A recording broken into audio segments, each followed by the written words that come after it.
Welcome to the MasterMind Library. I am. They call me Ferdinand, the bringer of balance, leader of many disciplines, and the host of the MasterMind Library, the home of the MasterMind Book Club. Thank y'all for being here. It's our last day in the Ultimate Sales Machine. We've been in this book for about 12 or 13 days now, and we've come to the last chapter, which is chapter 12. And chapter 12 is called All Systems Go, setting goals, measuring effectiveness, and activating your master plan. So we're going to dive deep into that today. So let's go ahead and go to our place in the virtual book. Let's see what we got here. 26. Boom. All right.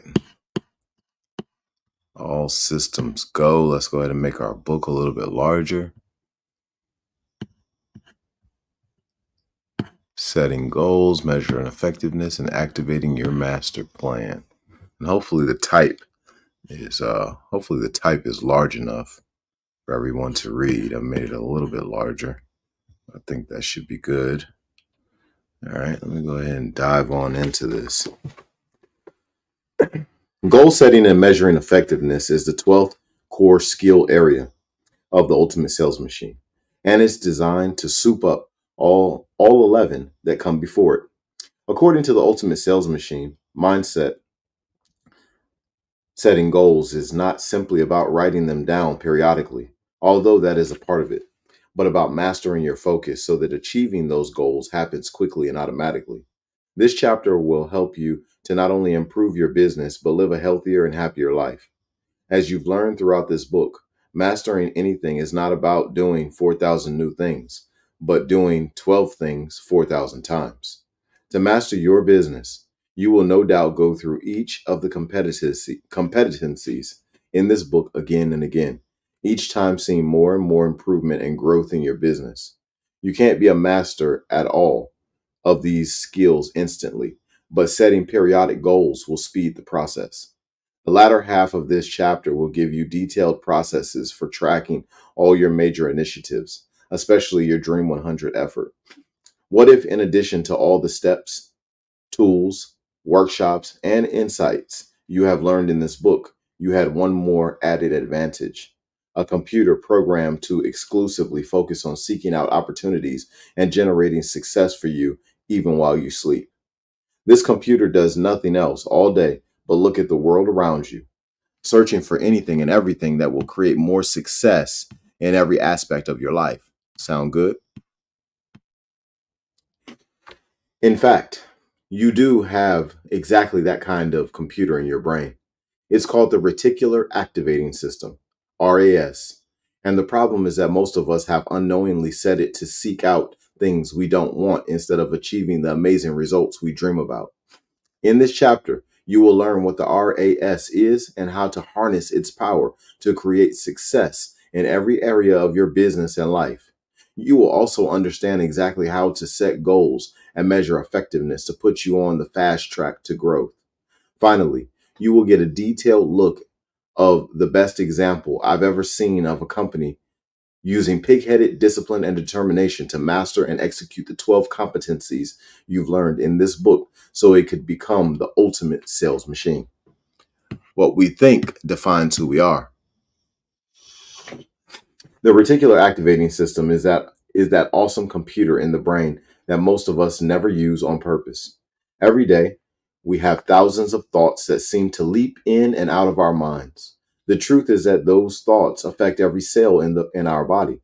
Our cells are completely reactive to the environment in which they dwell, and thought is one of the most powerful sources for creating that environment. Some now say that if you are angry, fearful, or anxious when you eat or drink, you literally poison the food you're putting into your body. See the 2004 documentary film, What the Do We Know, for more on this. But when you keep your thoughts focused on all the positive things in your life and the positive things you want to happen in your life, you awaken and purposefully focus on your subconscious to create outstanding improvements on every front. Take a minute and think about the kinds of thoughts you've had today. What has been the predominant tone and character of those thoughts? If you're like most people, your thoughts are dominated by problems and self criticism.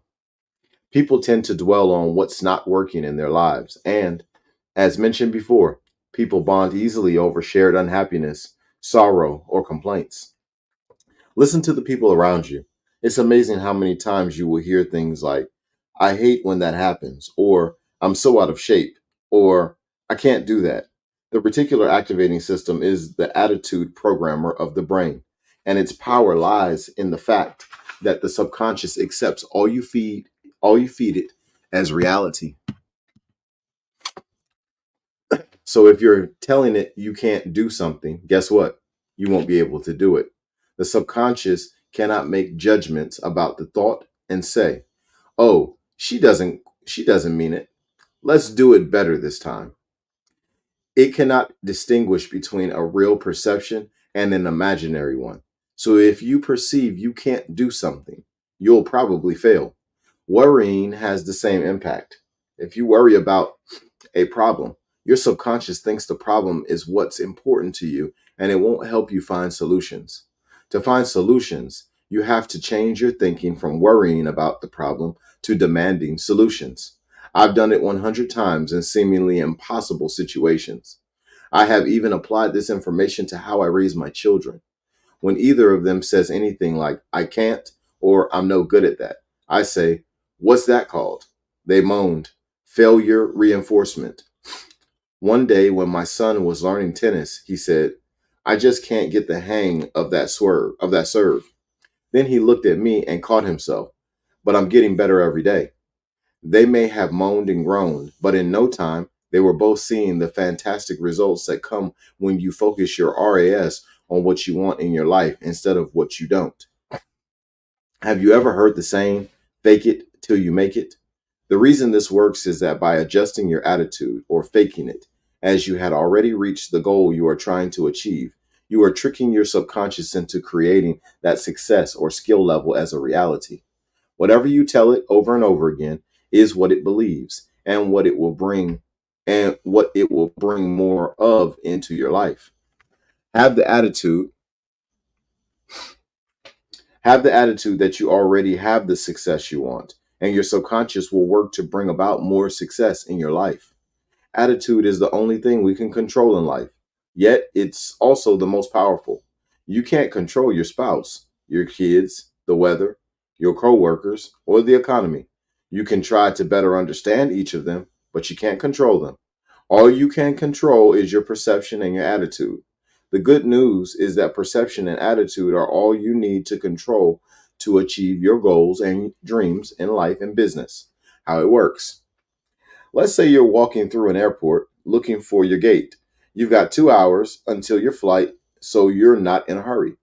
You're not expecting any calls or anything, just walking along looking for the gate. There are 1,000 things going on around you, conversations at various volumes, announcements over the loudspeaker, kids running around and getting yelled at by their parents.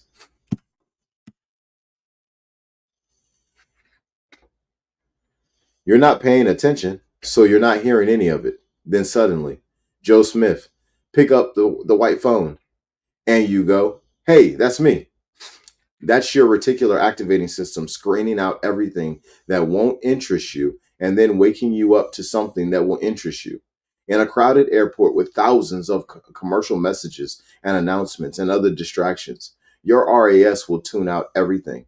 Imagine what it would be like walking along or sitting in a restaurant if you couldn't tune out those things that didn't matter to you. You wouldn't even be able to have a conversation or focus on anything. Another example is when you buy a new car. You never noticed that car before, and suddenly you start to see it everywhere. Now that this specific car has become of interest to you, your RAS will pick it out of thousands of cars you see every day. Here's another example. My screenplay has caught the interest of quite a few actresses and recording stars.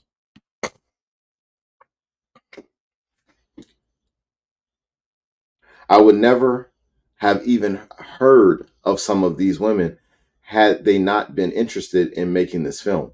When Leanne Rhymes was reading my script to play the lead role, suddenly I couldn't open a magazine or turn on the television without seeing her. Had she not been interested in the film, I would have only noted that she had a hit song or two. But once she was on my radar and my RAS was informed that I was interested in her, I noticed her in hundreds of places. A very efficient machine, the RAS zeroes in on any area of interest. This is whatever is occupying your thoughts, your car, your hobbies, your goals, your success, your limitations, your failures, and so on. If you are constantly thinking about failure, problems, and concerns, your RAS will continually hone in on and bring you more of what you're most interested in.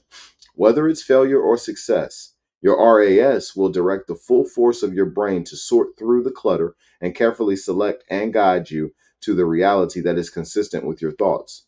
You could be walking down the street thinking that business is bad all over.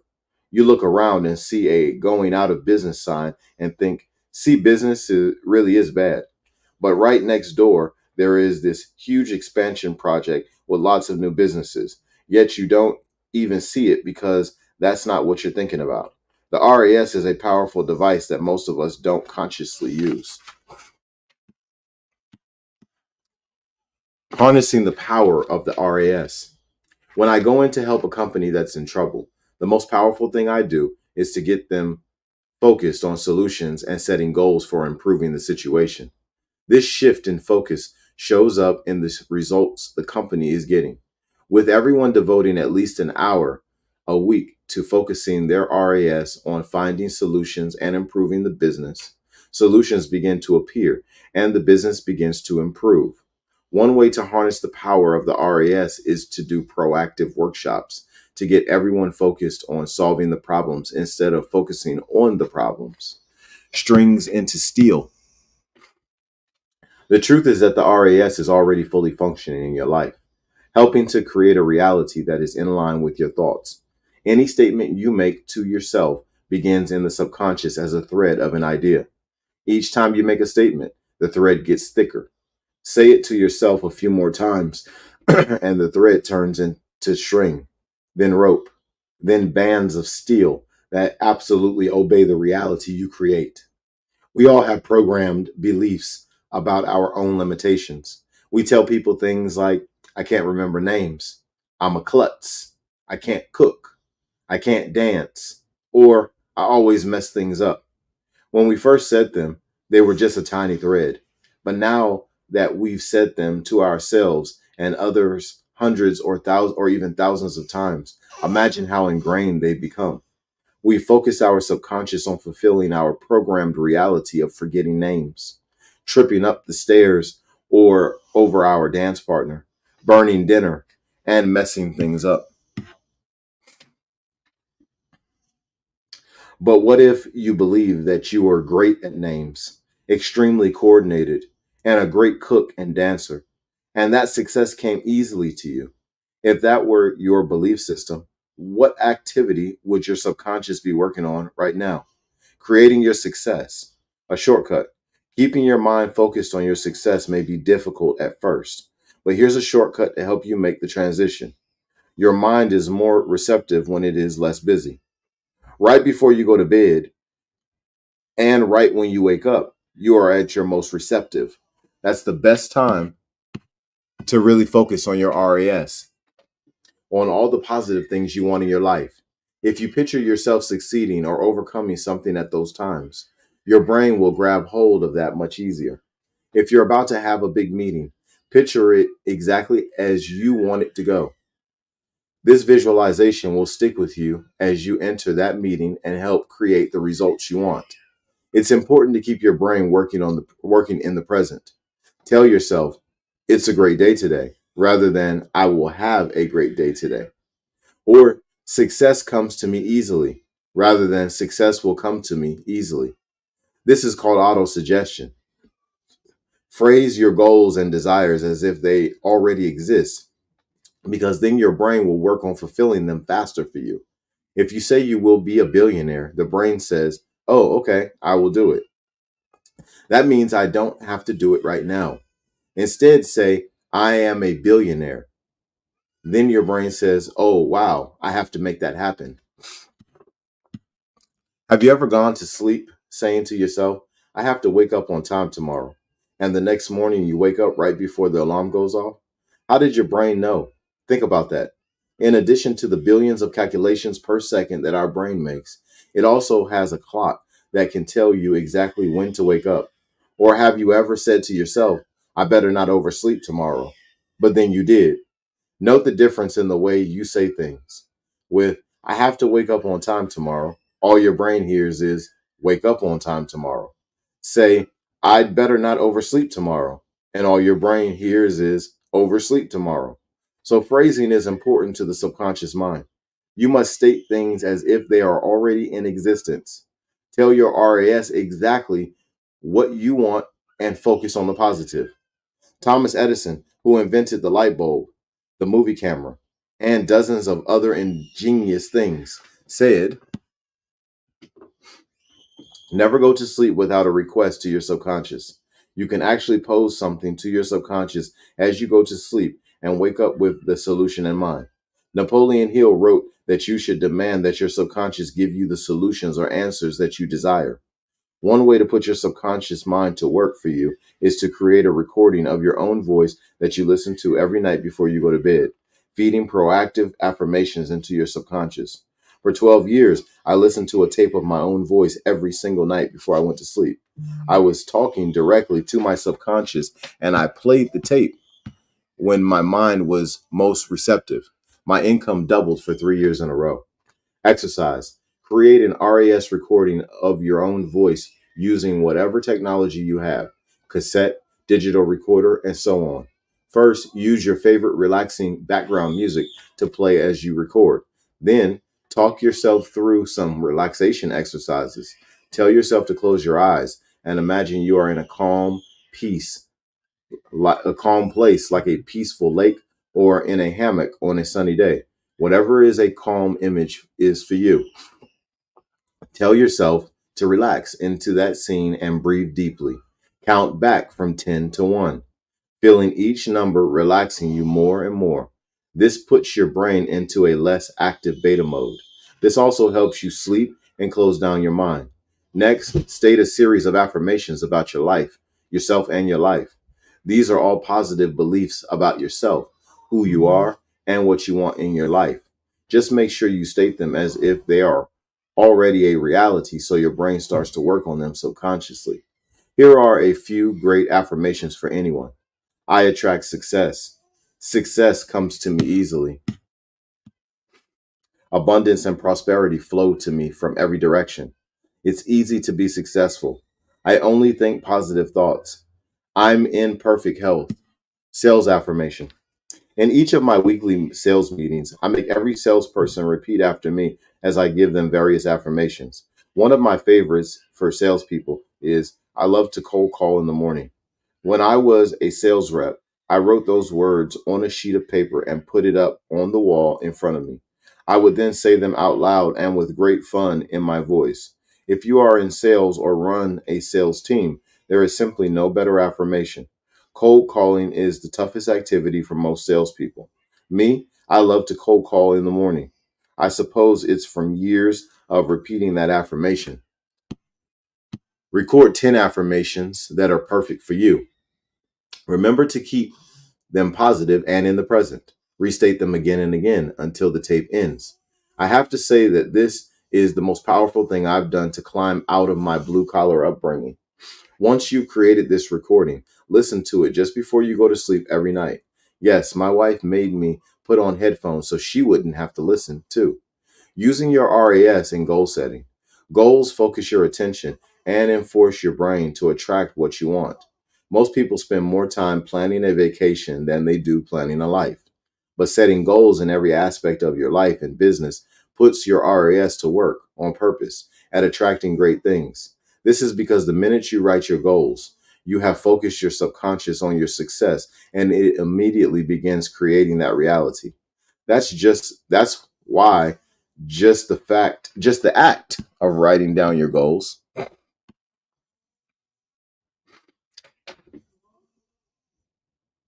That's why just the act of writing down your goals can make you feel like you have direction in your life. This becomes even more effective when you post them somewhere so you see them and even say them every morning and every night. I have 27 lifetime goals that are posted on the inside door of my medicine cabinet, so I see them every time I reach for the toothpaste.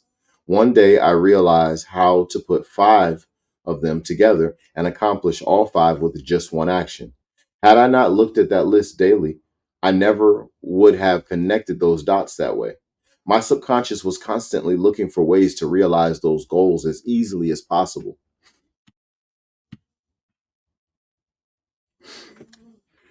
To get the most out of goal setting, make sure you set incremental goals as well as long term goals. Your incremental goals should be things that are challenging, but that you know you can achieve. This way, you can make it easier on yourself to stay focused on your success. If you make outrageous goals and never achieve them, then you reinforce your own failure. Goal writing workshop. Write down the following: five lifetime goals, five annual goals. Desired annual income for the next 5 years. Three things you will do each month to improve your life. Three things you will do each month to improve your company or department.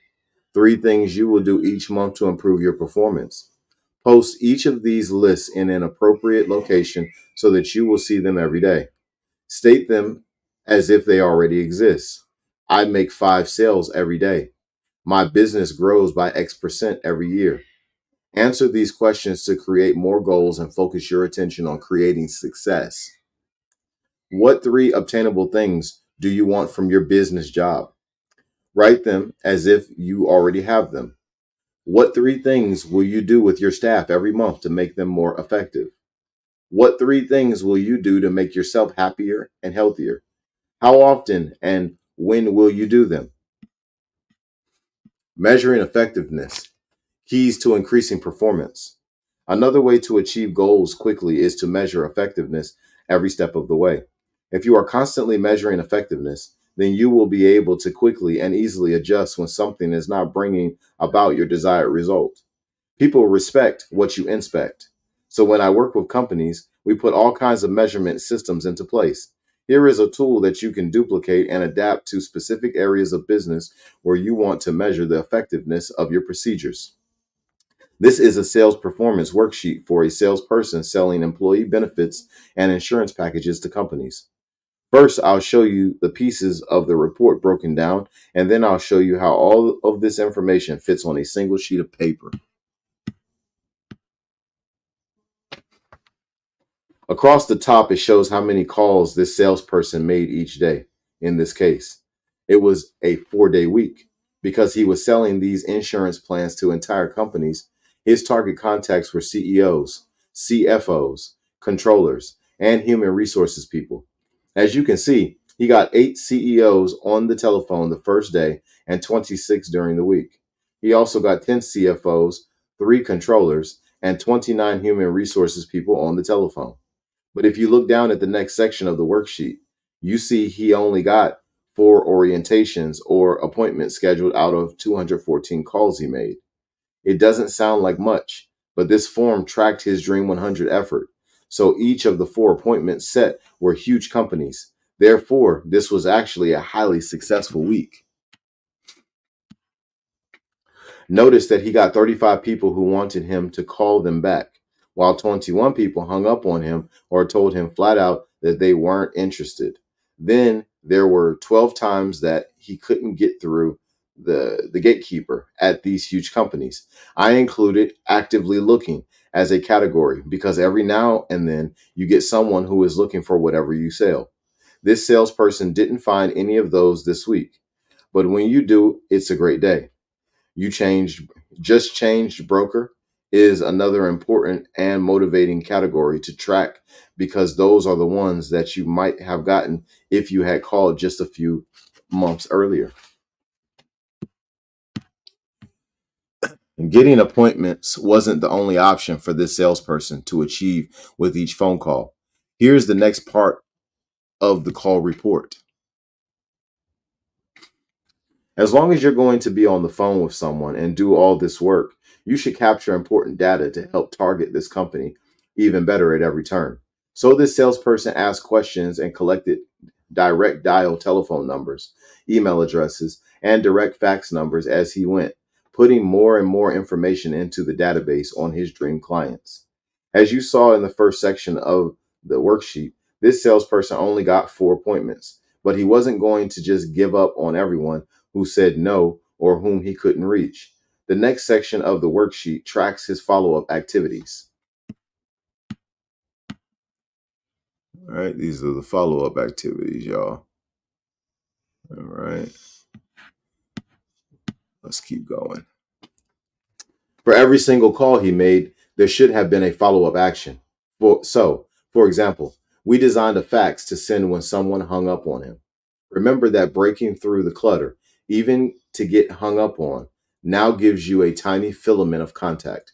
If you immediately fax a note, you strengthen the filament. So a fax should go off immediately that says, "You just hung up on me, but I don't think you understood the significance of my call, or you would not have done so." Consider this. Pitch again what they'll learn from the orientation. The second largest expense in your company is the cost of employee benefits. I teach 9 different ways to reduce these costs, something I'm sure you would find quite valuable. I will contact you again to give you another opportunity to gain this valuable information. Have you ever received a note like that when you hung up on someone? It's things like this that make a salesperson stand out in the crowd. And if you keep contacting the people who hung up on you, you will eventually win their respect. After all, you can't possibly respect someone who goes away after the first rejection. Why fax and not an email? Email is too easy to delete. A fax has to be touched and looked at to decide if you want to throw it away. If the fax is short, they'll read it. So keep those faxes short and powerful. There was also a fax for anyone who asked him to call them back. It basically said, "Dear Kathy, as you requested when we spoke on the phone today, I will call you back on Friday at 3 p.m. At that time, we will discuss 5 important ways you can save money on your insurance while still offering your employees the best health care coverage. Sincerely, Tim." Remember that the hardest part of sales is getting their attention in the first place. So once you have it, you need to follow up so well they don't have a chance to forget you. Make sure you include follow up in your tracking efforts. Note the other follow up categories on the worksheet. Fax John Smith. This means to fax an endorsement letter from John Smith. This endorsement letter says how great your information is that you want to present. Fax delegated. You got the CEO on the phone and he bunted you to the CFO or HR executive. Send a note saying, Great speaking to you about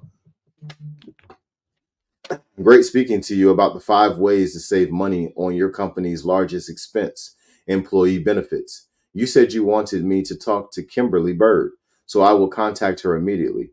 Why would you send a letter like this? If you did an even halfway decent job of selling your offer, the CEO will now pass your note on to Kimberly, and he may even say, "Kimberly, this sounded interesting." Now you know that Kimberly is going to pay attention when you call. Fax promotion. This is your standard promotional piece that sells the heck out of the education you want to offer this executive. Fax confirmation of orientation.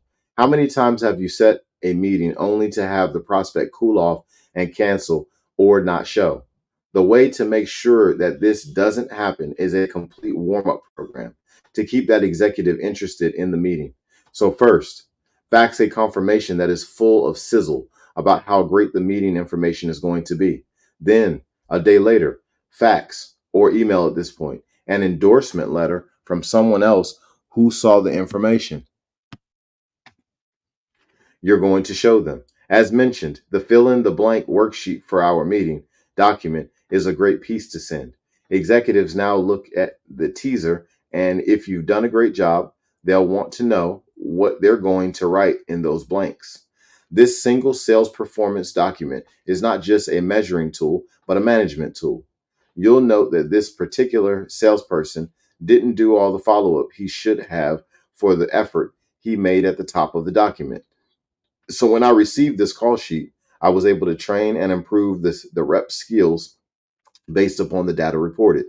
In many companies, you have sales management software that can make assembling these reports easy. But for small companies without such software, this single sheet can track a week's worth of activity with no trouble at all. 5 minutes per day is all reps need to record their activity. Here's what the entire sheet looks like. And here goes the sheet, y'all. Something very good to implement into your business. All right, let's move on. Contests. Another way to ensure and increase effectiveness in sales or any other areas of your business is to use contests. My client, who has a picture framing business, noticed that his best framer was doing 2 or 3 times what the other framers were doing. So we took the number that the top framer was doing and added one, and then challenged the rest of the framers to beat his performance. We told them that anybody who hits that number in a day with no damage to any of the products gets a bonus for that day. It immediately increased the performance of all of the framers. This could be applied to anything. Take your top performers and analyze what they are doing. Then procedurize it as much as you can and put a contest in place to give everyone the incentive they need to step up their performance.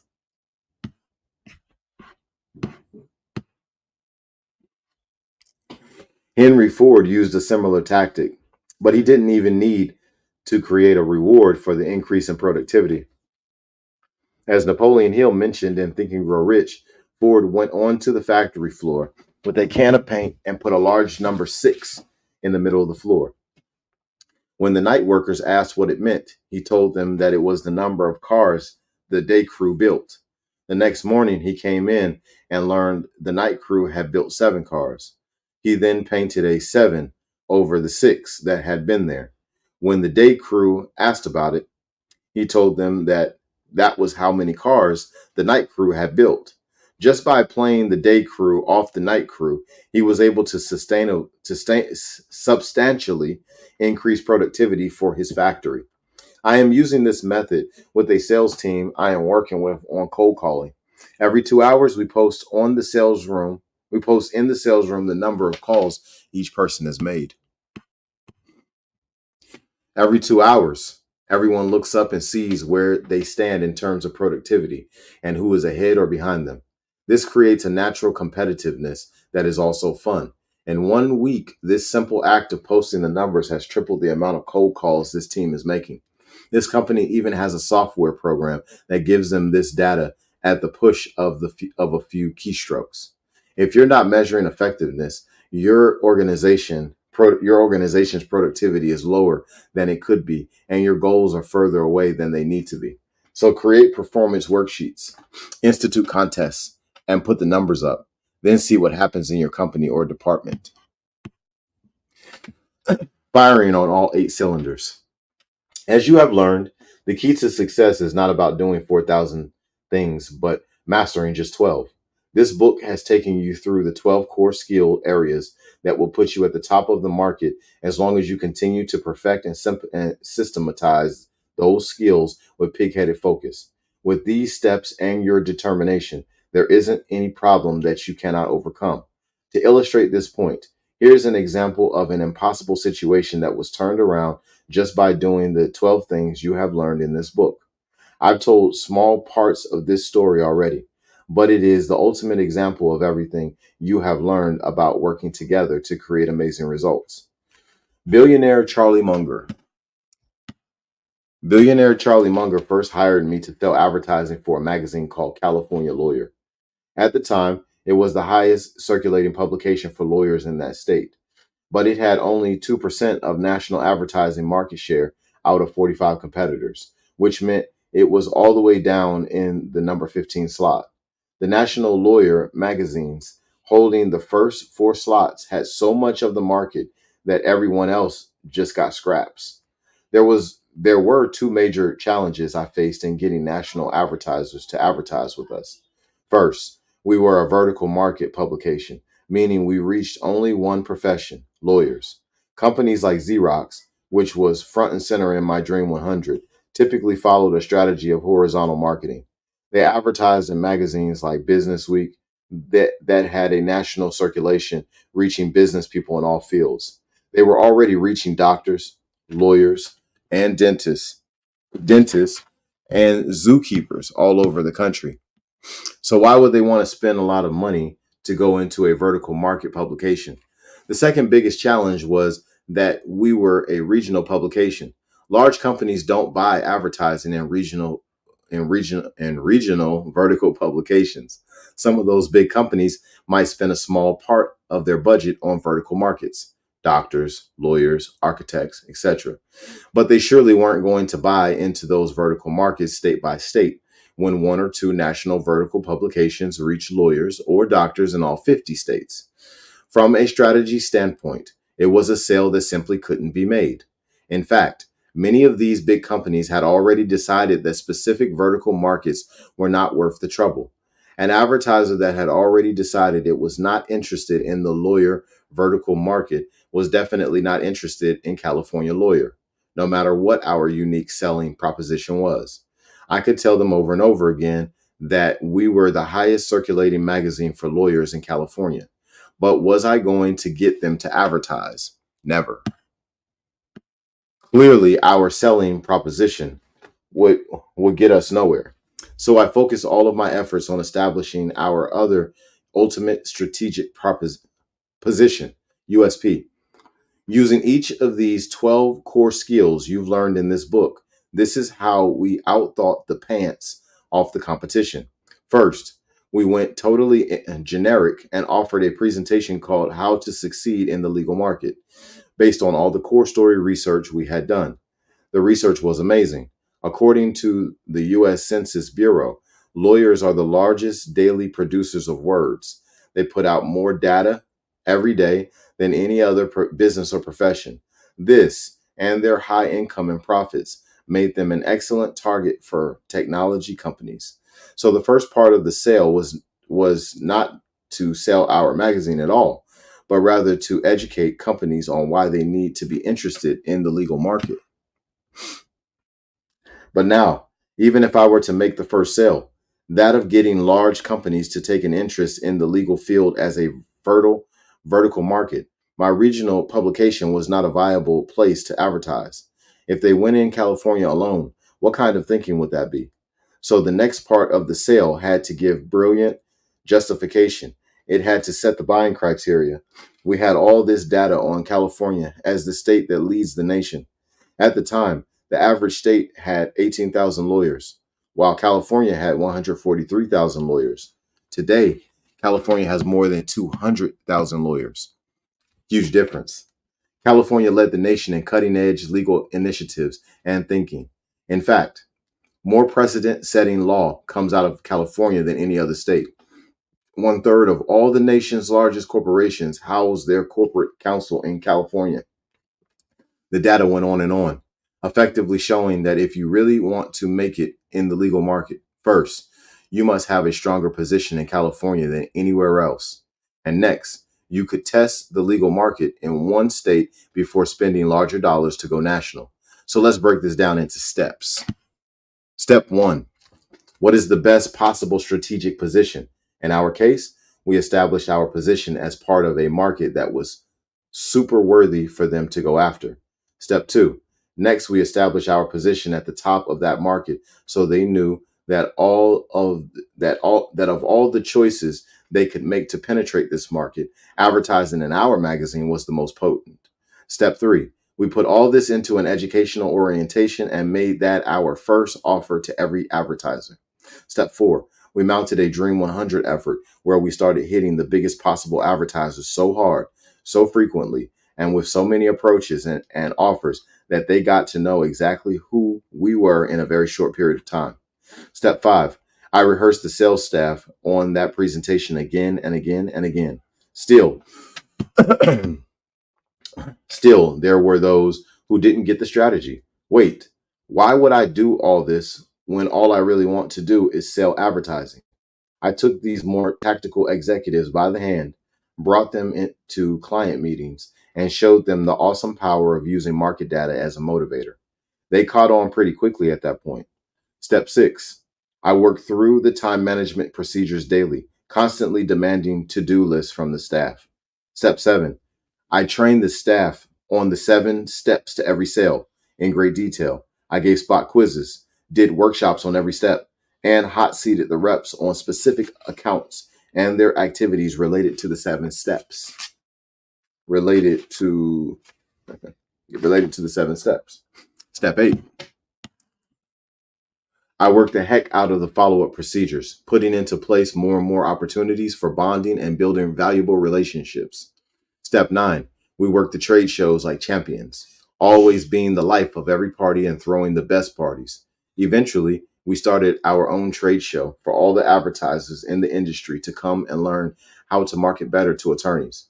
We designed an award ceremony that celebrated the top executives in the industry and brought them all to a black tie affair in which we controlled every inch of the experience. Step 10, we offered many other additional services that gave us unbreakable bonds with our clients. We had a free placement service to help marketing executives get jobs with other advertisers. We gave the entire market the industry-wide calendar that every company used for its trade show planning. We designed ads for all our advertisers. Step 11, we set goals for every area of performance. Step 12, we measured and tracked every activity and had regular contests and rewards for our top performers. I use this as a case study, even though it was 15 years ago. I don't think my mark remains on this magazine or any of the programs I put into place. It is simply an example of what you can do with a difficult and challenging situation. And it's one in which I personally had the freedom to swing the bat and make all these things happen. It was the ultimate sales machine. We outsold, outmanaged, outstrategized, and outsmarted our competition at every turn. Within 1 year, we doubled sales. Then we doubled that figure again the second year. The second year and doubled the already twice doubled sales figures in the third year. For this, as I explained in chapter 6, I was called into Charlie Munger's office to hear these words. Now, Chet, are you sure we're not lying, cheating, and stealing? In all my years, I've never seen anybody double sales 3 years in a row. I laughed out loud. No, Charlie, we're just marketing and selling way better than all our competitors. And the best part is this, none of it was that hard. The key ingredient, my friends, is pig-headed discipline and determination. If you want to have the ultimate sales machine, you merely focus consistently on the 12 skill areas in the 12 chapters of this book. Here's my promise to you. If you make this book your sales, marketing, and management Bible and study it again and again, you'll never need to know anything else to rule your market. That and pig-headed determination. And that concludes The Ultimate Sales Machine by Chet Holmes. This is some great material, y'all. You know, one of the things that really stuck out on chapter 12 for me is the affirmation that he said to write. In this chapter, Chet Holmes said, hey, you need to write an affirmation, record it, and then listen to it every single night. And then he talked about how he did it for himself. And he doubled his sales 3 years in a row, or he doubled his income, tripled his income, or something like that 3 years in a row. That's really powerful, right? So I highly recommend y'all read this book. And as Chet says in the book, as he was written in the book, he says, hey, read this book over and over and over and over and over and over again. And that's what I've done. I've read this book over and over and over and over again. And there's many parts that I still need to, apply more effectively. All right. But I've been using this book for a very long time, and it's helped me to do some amazing things that I probably still could have done without it, but it may have taken longer. It may have been a little more challenging. This book right here gives the practical way to turn your business into something different. So, something different than what everybody else has. So entrepreneurs, jump into this book. All right. So that concludes The Ultimate Sales Machine. Tomorrow, we're jumping into another book, something special. It's a surprise. I'll let y'all in later. But yeah, you know what? Y'all listening? Are y'all listening? Expose your gift.